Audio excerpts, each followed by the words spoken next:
The 50 Podcast. 50 Podcast. Hey everybody, welcome back to the 50 Podcast. Today I'm here with Terra, aka the Girl Cop. You probably already know her, but in case you didn't already know her, she's an active law enforcement officer, sex trafficking fighter. She's a boy mom.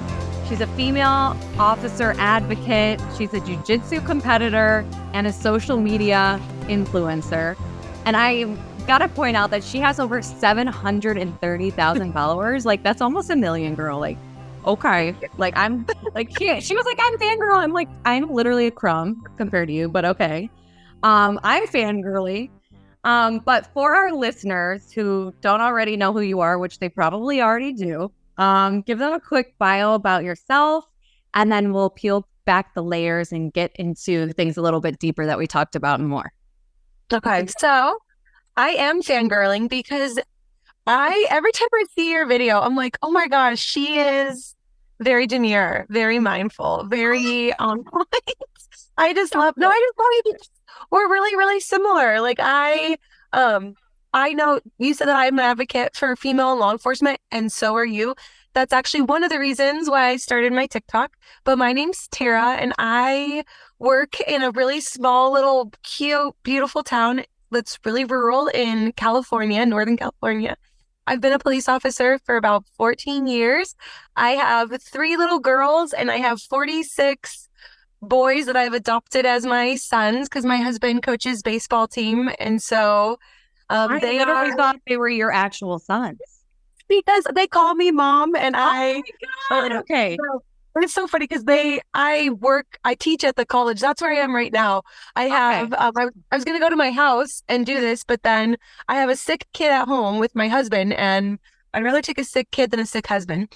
And then at work right now, I have a class going, and so I'm not my class, but I have a class in my office, so I'm like in my car. But I teach at the college. I teach police officer things. I teach criminal justice classes. I work with the district attorney's office in their special victims unit, which is really rewarding but really sad. And I do some TikToks, which is really what I like to do the most, turns out. But like, I feel like you're almost at the point where like you could probably do TikTok full time, but like you don't. Yeah, but like you are so passionate about what you do, which is like I would never not do something in law enforcement. Like no matter if I was handed like $80 million tomorrow, I'd still have to work like 3 days a week, and I'm sure I would. Yeah, it becomes like part of you. Yeah. But okay, even in that, I learned a lot more about you because I swear to God, I thought you some of those kids were so because they're over. It's so funny because I live here, like our town is not that big, and they're like, how many kids do you have? I'm like, well, I actually birthed 3 little girls, but the boys are just with us all of the time, and some of them like don't really have moms and dads that are really supportive. So like me and my husband are I get Mother's Day cards from them, and they haven't been here playing for us for like 4, 5, 6 years. So it's really sweet. So sweet. Is your husband in law enforcement too? No, it's so funny because he is like as super civilian as you can get. Like when I used to come home from work when we were dating and I had my duty belt on, he was so scared to like hug me because he was like, the gun is going to go off. I was like, oh, baby. Oh, no. Wait, honestly though, it's probably for the best. Like I am engaged to a police officer, but that was never my plan, you know? Right. I think it's probably for the best, you know? No, it's having one in it and one out, but all right. Oh my gosh. Okay. I'm so excited to like learn more about you. And all your followers know about you, but I think that this will show even deeper about who you are, which is nice to like a lot of things that I like to do is humanize the badge. So like one of the questions that I ask everyone that comes on my show is tell us about your family life and growing up, because I always feel like no matter what, there's like a reason why you've gotten into this crazy profession or what makes you kind of like the human being that you are today. So tell us about growing up and where you grew up. So I grew up in Reno, Nevada, which is about an hour and a half from where I live here. I am the middle child of three girls. So I have 3 girls. I was one of 3 girls. Wow. So, but everyone in my family, no one is law enforcement, no one is military. And so a lot of people, like law enforcement's kind of like hereditary or passed down from parent to kids. And in my family, my dad he sold window parts, and my mom was she worked in the school cafeteria and then in the school. So like for them, when I was going through the police academy, it was just a whole new world for them. And I went to UNR. I was a journalism, University of Nevada, Reno, go Wolfpack. I was a journalism major, which actually... I could see that.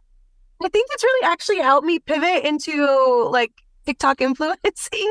Absolutely. But it complements it really, really well. And so I started to do that. And then I needed an elective. And so please don't judge me, because Tara was no judging. No judging. Okay, thank you.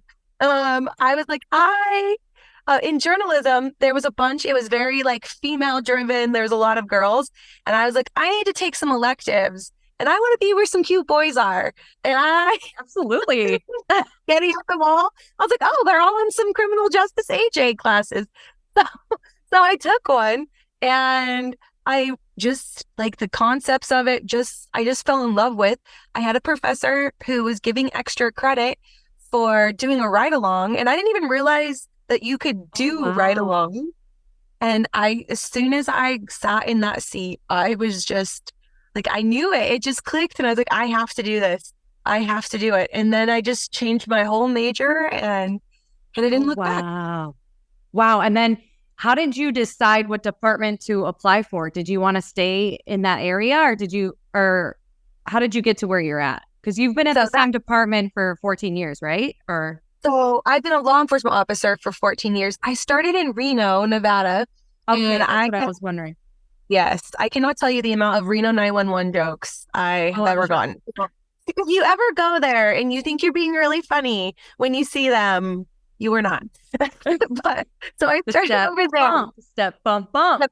I know, but that is an icon, so that's good too. But so I was over there. I love my department. Because I speak Spanish.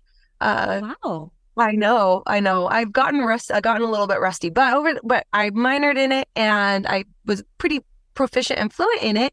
They were like, hey, you're a female and you speak Spanish, so let's put you in the gang unit, which was like kind of like a really coveted, mostly senior officers got. And then here I am, just like little 22-year-old Tara bouncing around. Oh my gosh. And I was just so grateful for that. That was just an opportunity that I was blessed with, and I loved it over there. But then I met my husband, Frank, and he was working and living. See, I tell him, this is all your fault. He was working and living in Susanville at Lassen College, where he coaches baseball. And so as we got more and more serious, we were like, okay, well, one of us, like, we can't do long distance marriage. We didn't want to do that because we knew we wanted kids. So he's like, you should come to work for Susanville Police Department. And I was like, that sounds like something I don't want to do. But I did a ride along. Do for love, girl. I know. But I did a ride along, and his name was Brad Pond, and he's actually the one that gave me the moniker, the girl cop, because they had no girls. I was like, they were like, oh, look at this estrogen. What's that? And so, he was the one that. Yeah, I wasn't Tara. I was, hey, girl cop. Hey, girl cop, come over here. Hey, girl cop, we need a search. Hey, girl cop, we need a transport. And so I love it. So your name has more meaning than just the girl cop. Yeah. You were the girl cop. I was the girl cop. Yeah.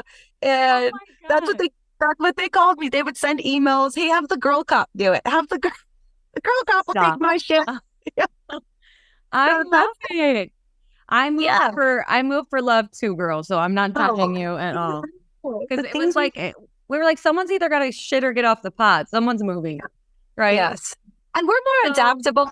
So that's, I think, why it was us. Yeah, exactly. We can make friends anywhere, right? Yes. So let's talk about units. So gang unit, number one, which is really cool. What units have you worked in, and what's been your favorite if you're able to pick one? Okay, so I started in the gang unit, and then I picked up some of the coolest unit, but I was only there a very short time because I had to move, was the fugitive apprehension unit, because you just are like stalking people down, and you're like, and there's little paperwork because you're just like clearing warrants. So you have all of the fun with less paperwork. So I 10 out of 10 recommend. That is really fun.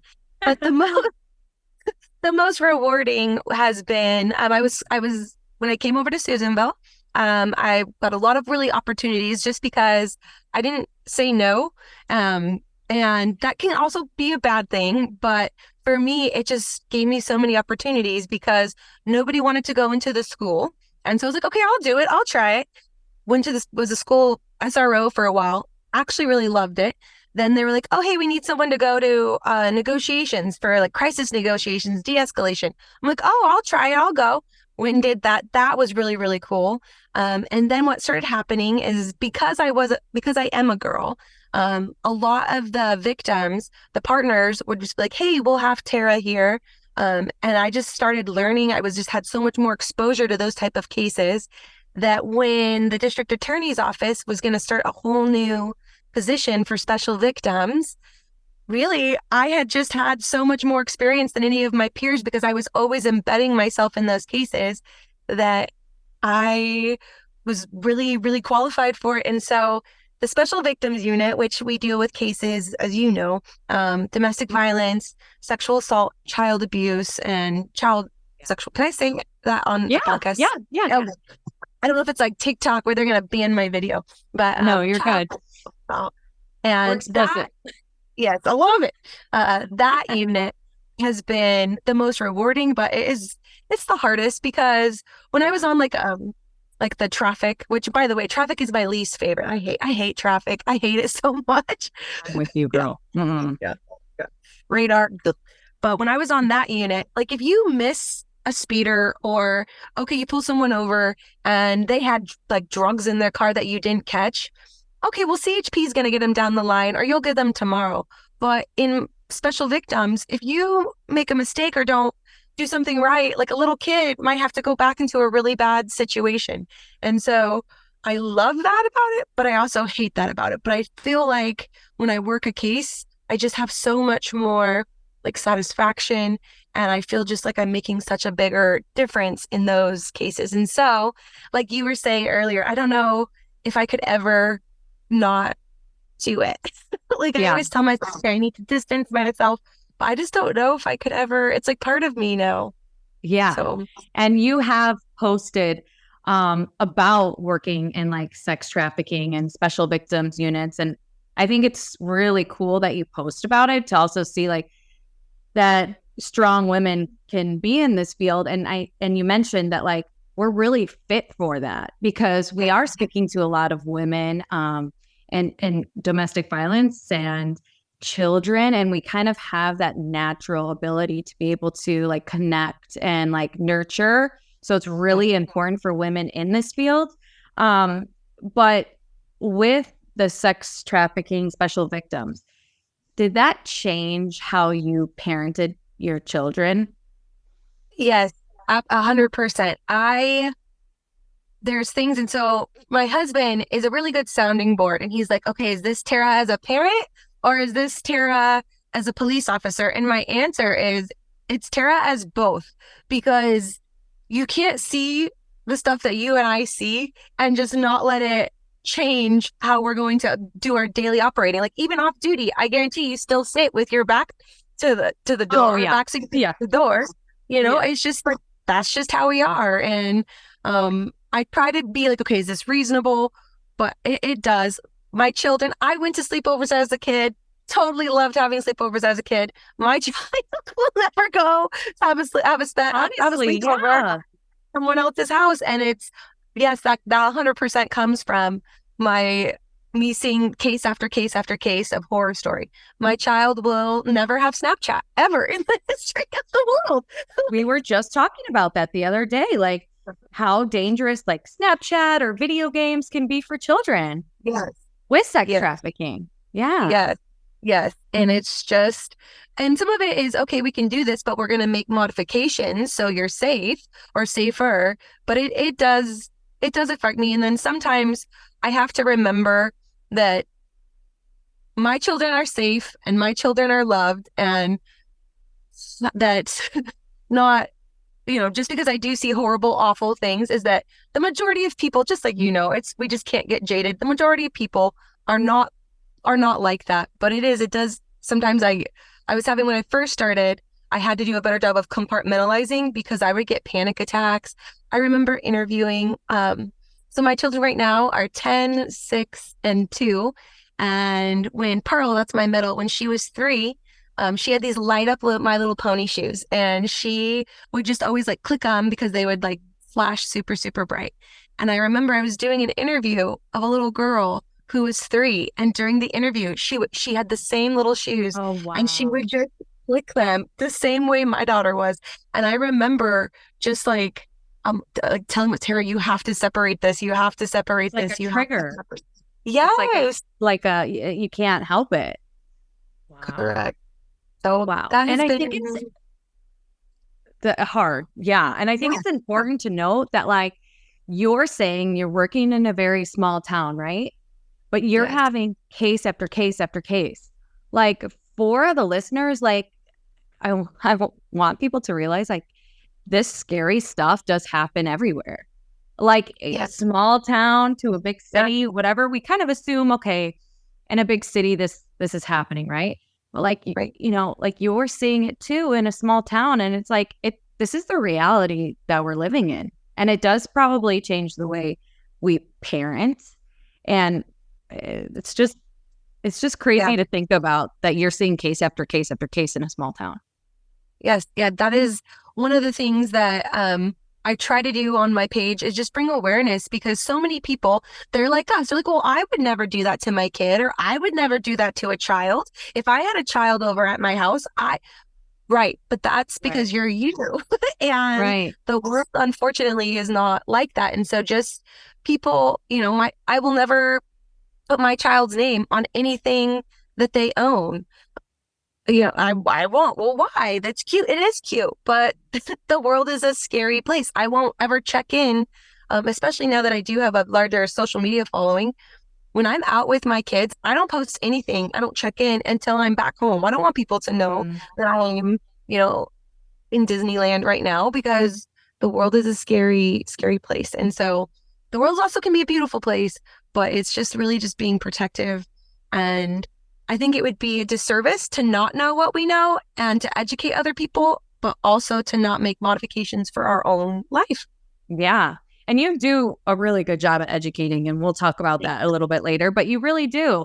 And I think it's important because I'm sure you have a ton of mom followers, and dad followers too. But, it's important to share like our side of things, like, hey, this is really happening. And like, you're so relatable and realistic that I think it really works for you to like share this stuff, because it's like, you don't come off as like this strict, like, cop person, you're like, hey, this is really happening. And like, you kind of make it fun and like easy to watch.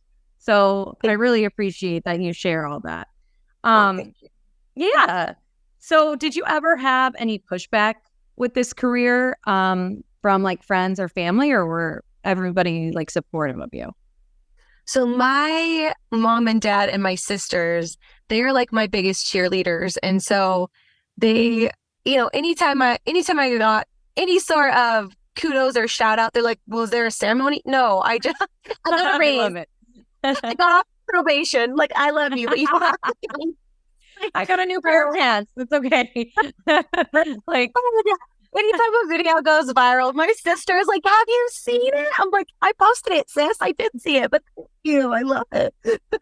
So then my inner circle is really, really good. I did get some, being a woman in law enforcement, I think sometimes men that aren't maybe very secure with themselves, they see us doing things that maybe they can't or wouldn't. But those are like the very minor trolls. But I've had people write my departments, complaining. But the good part is Yeah, I know. Like you don't think that my command or my bosses, like I don't, like, come on. But so I've gotten some pushback there, but my community is really, really supportive of what I do. I try to be really engaged with my community, like my here in Susanville. So I think that helps. Um, I've been really, really lucky overall that my partners have been really supportive of me. I did have one really negative experience with a partner who I don't know if it was, I don't want to say it's because I was a girl. It might have just been because, I'm Terra and I'm loud and I'm also like, I'm really nice, but I also can be not really nice if the situation needs to not be really nice. And I don't know if it was just my gender or just me, but he was not a very good person to me. But like he wouldn't back me up. We were graveyards and we're super small. So it was literally me and him on a shift. And he just wouldn't come and back me up. Like I was arresting a parolee with a warrant. Like common decency, for those of you that don't know, is you go and you back up your partner. And he would make comments like, well, she's a big girl. She can do it herself. And that's just not how we should be with each other. No matter, like, I might hate you, but I'm still going to go and make sure that you're safe because that's what we're called to do. But what that really made me be is it made me, for like 4 months, it was just not a very good environment for me, but it made me just really focus on my officer safety and my tactics. And I use that to kind of help make me better. And then he ended up quitting because that sort of attitude and mentality doesn't last. Like, you know, it does not last. So, but I've been there too. Like, yeah. And I have a personality like you. Like, not only are we women, but we're strong women and we're loud women. And like, some people don't like it. But at the end of the day, like, I could save your life. So, I mean, let's be so fucking for real. Like, you need to like put your feelings aside when it comes to work and show up. Absolutely. Yeah. Absolutely. So, but it helped me. Yeah. No. And you've become stronger because of it. And I could say the same. And I'm sure so many other women have gone through the same, if not worse. So, what inspires you to be a voice for women in law enforcement? I feel like that's a good question to transition into after what you just kind of told us. So, I know you have mentioned that you kind of started your TikTok because of that. So, like, tell us about that. So, when at my department, they had one or two other female officers before me, but at the time it had been years and I was the only one on the force at the time. And then I got pregnant and I was the first female that had actually ever like birthed a child and gotten pregnant at the department. And just seeing, like, they didn't know, and God bless them, but they were like, what do we do with you? Do you work? Do you not work? Can we tell you not to work? Can you go to range? And just navigating that. And I just remember thinking, like, I want to help just let other women in law enforcement just have, like, hey, she did it. This was her experience, tips and tricks, because I've made a lot of mistakes in my career. I have been really meek when maybe I should have been more bold, or vice versa. And if I can help other women join, because women in law enforcement, I mean, it's a crisis on recruiting us. We offer so much, and I know you know, but statistically, police departments that have more women have less uses of force, less citizens complaints. They have better outcomes on domestic violence victims. And so as a society, even if you're a male, female, whatever, why wouldn't you be like, hey, if that's solving a problem, why aren't we recruiting them? They offer enrichment, and any partner, like besides that one, all of my other partners, they love having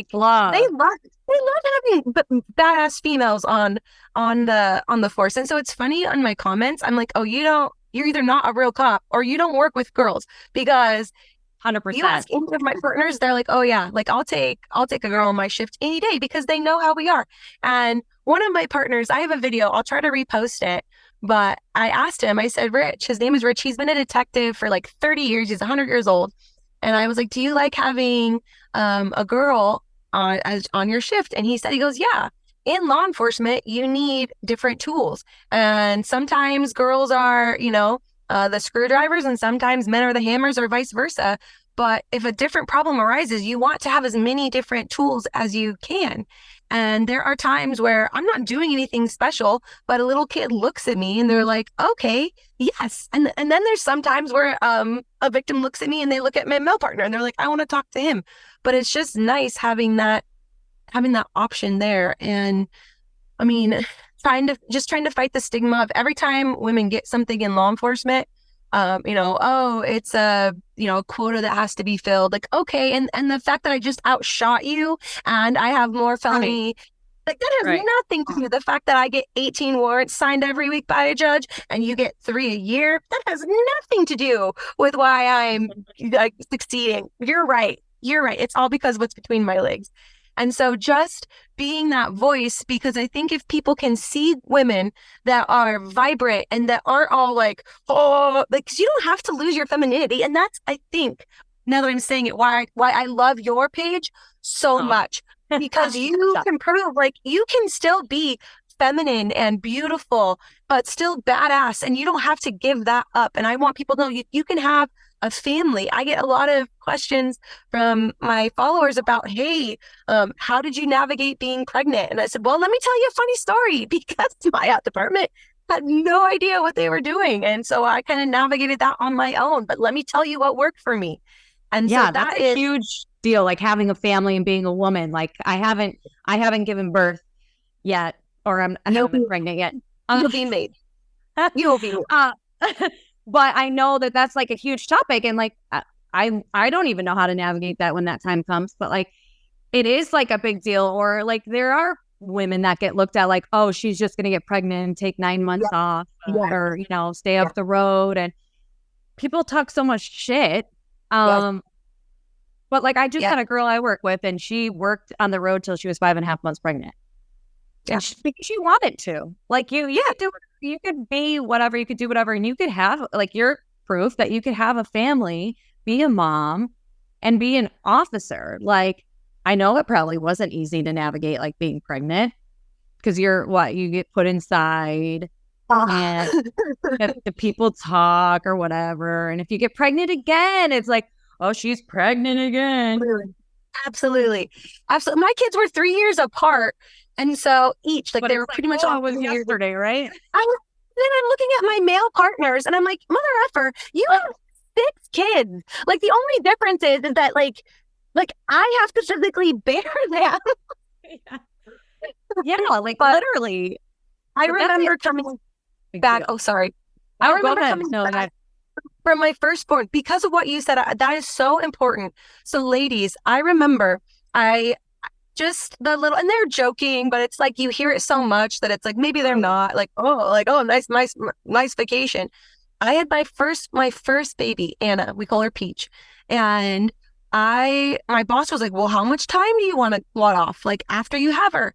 And I should have said the most that I can, like as much as I can, because it's my firstborn, and so I said, well, I don't know. He's like. And so he's like 6 weeks. And so I said, sure.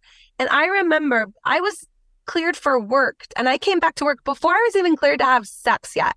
Like they cleared me for work to have a gun, have the vest. And I was crying. I remember that was awful. And it's because looking back, I felt so much pressure. If I say I need more time. Yeah, if I say I need more time, and my boss then, he would have been fine. He didn't know. Like he didn't even have kids, so he didn't know. Right. Yeah. And so I'm sure for him 6 weeks was like, yeah, that should be enough. And so I even tell the male officers, I'm like, take as much time as you need to be with your wife on your kids, because you don't get that time back. But specifically as a woman, dude, I had to I didn't even fit in my police uniform. So we have these they're like Snuggies, but they're like snowsuits. And so I didn't want to buy new uniforms because they're expensive. It's like August, and the only thing that fit me, girl, was my snowsuit. So I'm wearing this winter snowsuit, all chubby. Like it was not ideal. And knowing this now, I would have been like, give me some time to get on the treadmill and come back. Right. Holy shit. So did you help make the like plan for other women after you? Like the like the maternity plan? So yes, put that in place. Yes and no. So so there's 2 girls now that work there. Like hell yeah, 2 other girls. And they will have one of them's like, I don't ever want kids. I'm like, okay, that's fair. I respect your choice. And then one of them, she's still like super young, so she's not in that mind yet. But the good part is when I would pump, and God bless my surgeons, they're like, you guys had a lawsuit. I'm like, no, because their intentions, they literally just didn't know. I'm like, hey, I need to pump. And they're like, can you do it in the bathroom? No, that's illegal. So now though, they do. They have a room to pump, and they have like, oh, hey, when you need to take a break, like we need to make sure that we have someone that's available to cover your calls. Because I remember pumping and getting dispatched to a hot call, and I'm like, oh crap, it was a hot mess. Yeah. So, but now, so they're like, okay, we need to fix this problem that they just had. They didn't know what they didn't know. God bless them. Right. No, that's such a huge deal because, I didn't even know at work. I figured it out not too long ago. I didn't even know we had a pumping room, and we put so much crap in there, storage, and we figured out oh, this is actually the pumping room. This is where we're supposed to be. Sorry, my jokey little. But that's cool that you helped pioneer that, and you could be a voice for the other girls that start at your agency, and it really does need to be updated at a lot of agencies because it is really outdated, and especially like you said for the men too.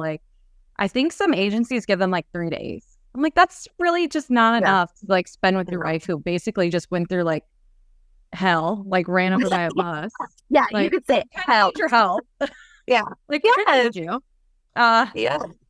But okay, so what do you want your daughters to learn from you as a police officer mom? What do you want their takeaway to be?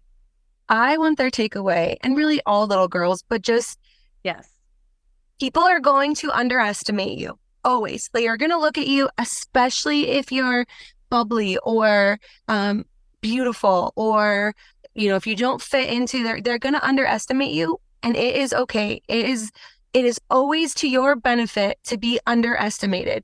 I cannot, because guess what? I do that with people on the street. Oh, you think that I don't see what's right behind you? Okay, well, I do.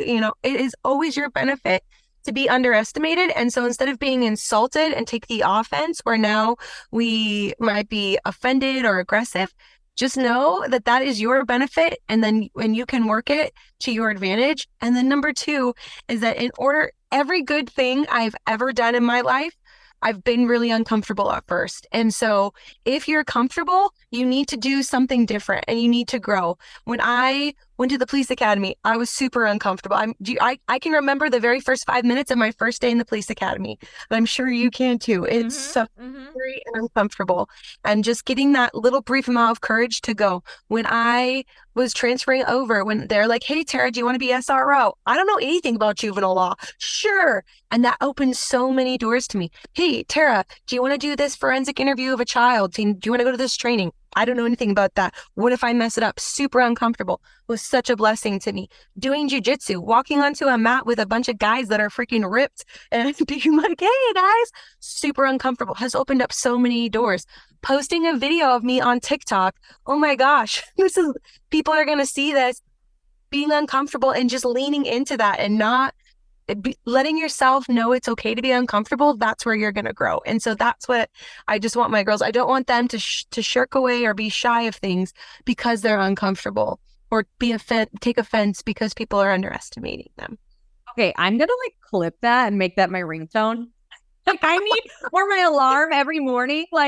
You are so awesome. You are so awesome. I feel like you're the small town version of me. And I'm the big city version of me. We're the same.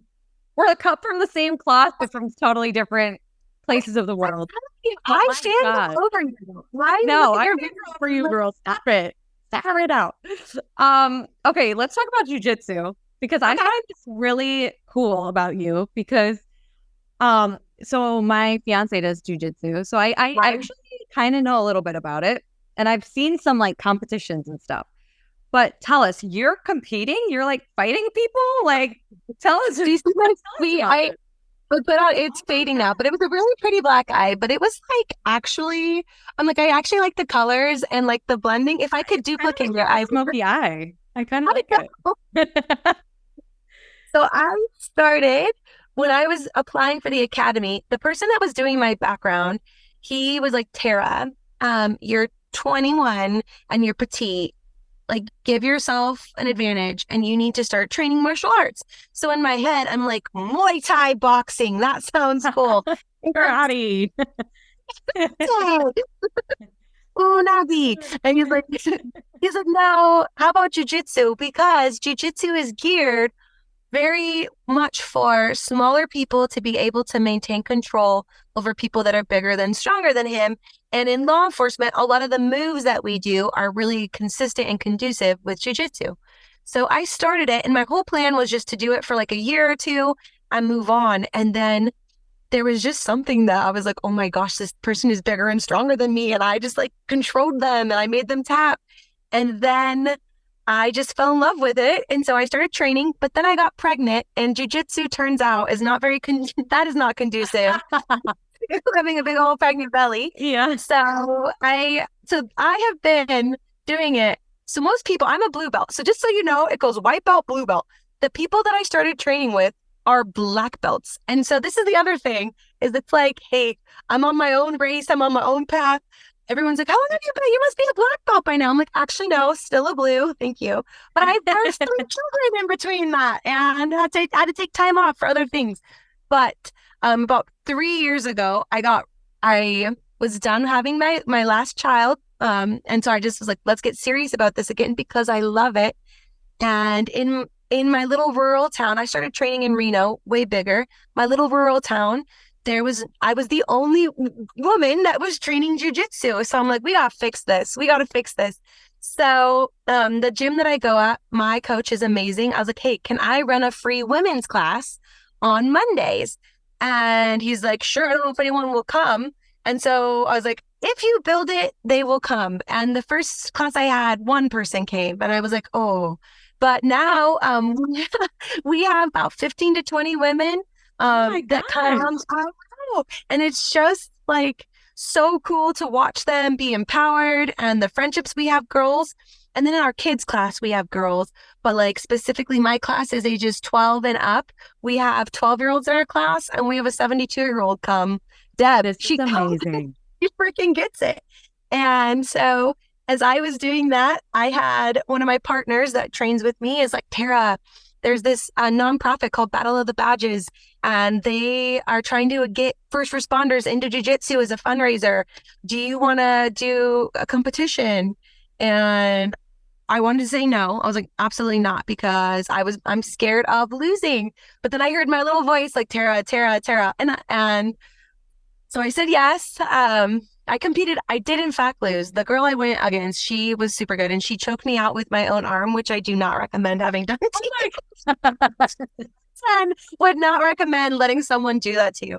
But it was just, it's about the courage of starting, and what a hypocrite I would be if I didn't try because I was scared of failing, and that would go against everything that I want to instill in my daughters and in the women in my women's class. And so a lot of them came and watched me, and I was like, guys, I'm so sorry that I didn't get the win for you. And they're like, we're so proud of you. And so that's a big deal to put yourself out there and like do that on a stage, because it looked like it was like a stage, right? Oh my gosh, like a fighting flyer. I was like, oh my god. Walkout song. It was a lot. I was like, oh, this is like this is what your walkout song was. It's called Praise by Elevation Worship. It's a Christian praise song. Wait, I know that. Oh my god, I'll send you the link. It's a good hype song. It talks about just giving glory to God, and it's a hype song. That was my walkout song. Everyone else had like Dropkick Murphys and like death metal, and mine is like praise the Lord. Like I lost, but I still praise the Lord. That's right. Amen. I love it though. Get killed, so that was a good thing. Amen. Yeah. That was good. Oh my god, thank God. So, what goals do you have for the future, and what can we expect from you as far as everything like we've talked about, like units, being an advocate for women, jujitsu, starting your own classes, or paving the way for your agency for women? I mean, I've learned so much about you. This is crazy, but like you're really like you are a is this a word? A multifaceted woman? I don't know. love it. It is now. Like you really have so much. Like you really are like super inspirational. Like truly. Like You are. where can you go from here? Like what do you want to do from here? Well, what I would like to do is in my community, we used to have a police academy and it went by the wayside. And I think it'd be very beneficial to our community to restart that and specifically have an emphasis on recruiting women. And so that is one of my main goals, is to help recruit women into law enforcement, to get our police academy up here started again, and then also just to continue to not necessarily even grow my page, but to reach more people with my page. One of the things that I love to see is I've been on TikTok now here for four years, and I have people that were following me in 2020 that were like, I'm going to the police academy, and now they've been like an officer for like 2 or 3 years, and they tag me in their posts, and I like cry. I'm like, oh my God. And I know that like I didn't do that, but like they were like, your video at this time help me, and it just the biggest thing. And so grow my children up and let them love themselves, love each other, and maybe they don't want to be police officers, but just to serve whatever capacity they are called to by the good Lord above, and just do as much good as I can, as long as I can, with everything that I can. Like I feel like you're going to really do big things. Like you already have, but if you help start up that academy, that would be so amazing. Like, and I'm gonna fly you out. You're gonna teach in it, sis. Yeah, I would love to. I would love to. I gotta come visit you. I've never been to. Well, I've been to California for 24 hours once, but that's it. Like literally for one night, like 5 seconds. So I'm gonna come visit you. I'm gonna be like, I've never been to I've been to like one small town ever. For like a girl I met in college, and she was from like a little small town in Illinois, and they took a picture of me on a tractor, and I was like, oh my God, where the hell am I? Like, it's like taking, it's like the Simple Life TV show, putting me in a small town. I know nothing. I know absolutely nothing. Okay, but your TikTok, you have the huge following. I love what you do on there. You have a little series on your TikTok. I think it might be my favorite series, because every time you say something, I'm like, oh my God, because obviously I can relate. But you say things that are obvious to police and not anyone else, and you're like, tell things that like me and you people would see, and like a regular person would not even notice. Can you give us an example of one, or like a few examples of things that you see that other people wouldn't see? So for police, it's like super obvious. For example, I just did one yesterday, and it was about not like telling the whole world on social media that you're going to be gone on vacation, because people know that. Like, I get it. You want to share, like, oh, here I am in the Caribbean. Well, great. Everybody on your social media now knows that, like, go rob my house. Please rob it right now. Please do. And so like for us, we're like, oh, because we've taken those reports. The other thing of when your kid gets lost, right? You don't yell, oh, Anna, because if I'm yelling Anna, I always am yelling Anna because she's always doing something that's annoying me, or something she shouldn't. But if my kid is lost and I'm yelling 7-year-old missing blue shirt, that alerts people, oh, there's an actual here, and they know, okay, I'm looking for a 7-year-old girl with a blue shirt, and then they can help. Another thing is missing people. I had so many people that they're like, yeah, my wife is missing. I'm like, okay, when did you last see her? Well, I waited 48 hours to report it. No. Yeah. Like, it's just things that they see on TV that they think, that they just assume is real.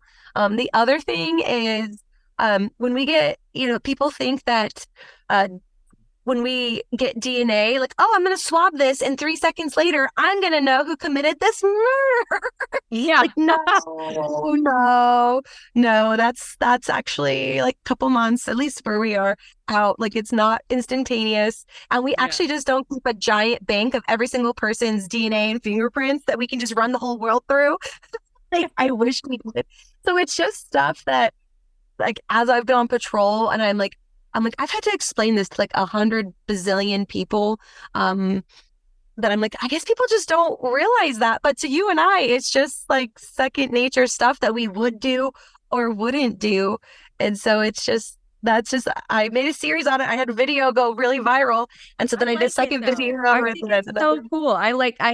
You have really cool ideas for series, but like, I love that series because it's like so funny. But even some things you say, like, I'm like, oh, I didn't even think about that. Like right now, when you said 7-year-old blue shirt, like maybe it's because I'm not a mom. Mama.